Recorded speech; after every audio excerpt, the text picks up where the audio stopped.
Hello guys! Kamusta? Sa bidyong ito, tuturuan ko naman kayo kung paano mag-recharge ng CP or COD points para sa inyong Call of Duty mobile account gamit ang regular load sa iyong SIM card. Pero kung bago ka pa lamang dito, mag-subscribe ka naman at i-like mo ang bidyong ito para mas i-recommend pa ito ni YouTube sa iba pang viewers na di alam kung paano mag-recharge ng CP or COD points.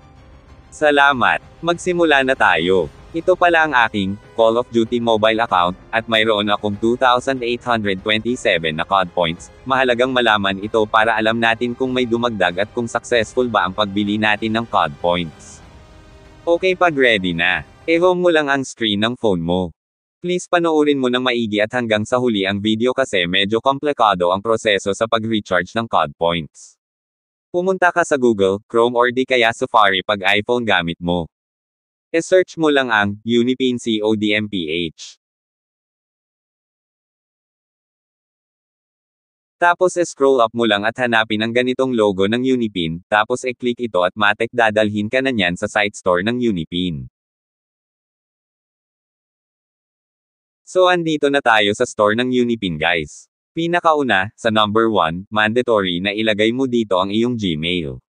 Kasi dyan mamaya isesend ang PIN sa Gmail mo para makapagpatuloy sa pagbili ng COD points. Tapos kapag nailagay mo na, proceed naman tayo sa number 2. Dito sa number 2, pili ka ng halaga ng Garena shells na bibilhin mo. Bale ang Garena shells ay gagamitin natin para makaredeem mamaya ng COD points para da ating CODM account. Bale ang 10 Garena shells ay nagkakatumbas ng 20 COD points sa ating CODM account. Tapos ang 20 Garena shells naman ay nagkakatumbas ng 40 COD points sa ating CODM account. At marami pang ibang halaga ng Garena shells na pwede mong bilhin basta kaya mo lang bayaran gamit ang regular load sa iyong SIM card. Bale ang pipiliin ko pala dito ay 10 Garena shells na katumbas ay 20 COD points. Tapos pag okay na, scroll up mo lang.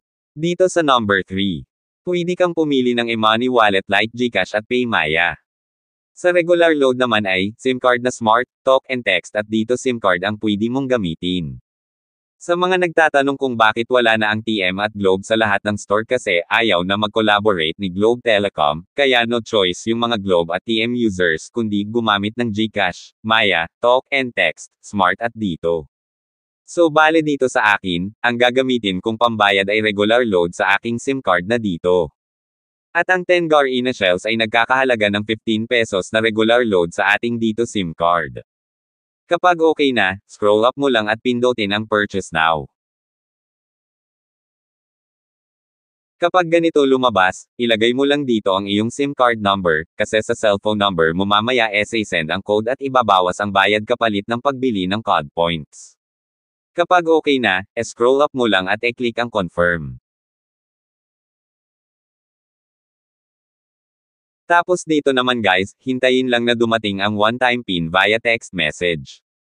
Kapag dumating na, copy at ilagay ang mga PIN sa ilalim.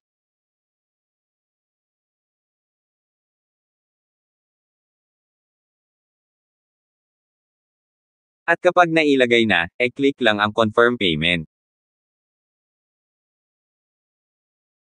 So ayan, successful na ang pagbili natin ng Garena shells, but wait, there's more. Ang next na gagawin ay, i-home mo lang ang screen ng phone mo at punta ka lang sa mismong Gmail na inilagay mo kanina nung una kasi doon sa Gmail mo makikita ang PIN para ma-redeem natin ang COD points para sa ating Call of Duty mobile account. Kung di mo makita ang email ni Unipin sa Gmail mo, refresh mo lang o di kaya punta ka sa spam.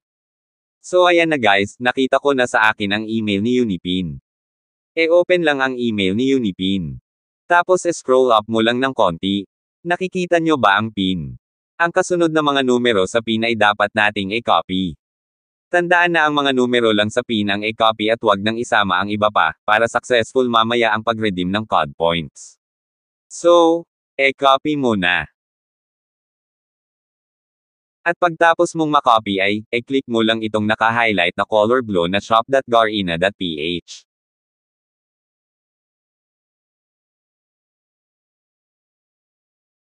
Kapag ganito naman ang lumabas, scroll up ng konti.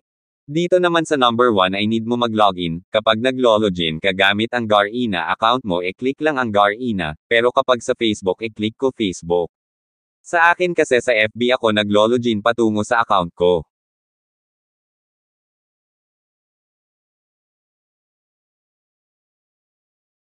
Then dito sa number 2 ay, kailangan mo pindutin ang Garena prepaid card.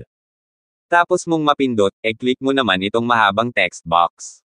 At naalala nyo kanina yung pin na ni-copy natin, ay dito natin yun paste guys. After mong maipaste ang pin, click lang ang confirm. At ayan na guys, successful na ang pagbili ng COD points. Ngayon, close mo na lang lahat ng mga apps. At i-restart mo ang Call of Duty app mo, para ma-sure mong pumasok na talaga ang ni-recharge mong COD points.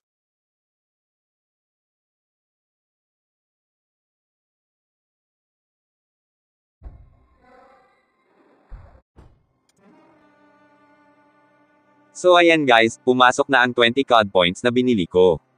At isa sa patunay na successful ang pag-recharge ko ay itong event na, recharge any amount of COD points to get this token. So ayan lang sa bidyong ito, huwag kalimutang mag-subscribe at i-like ang bidyong ito para mas i-recommend pa ito ni YouTube sa iba. Salamat at paalam kaibigan.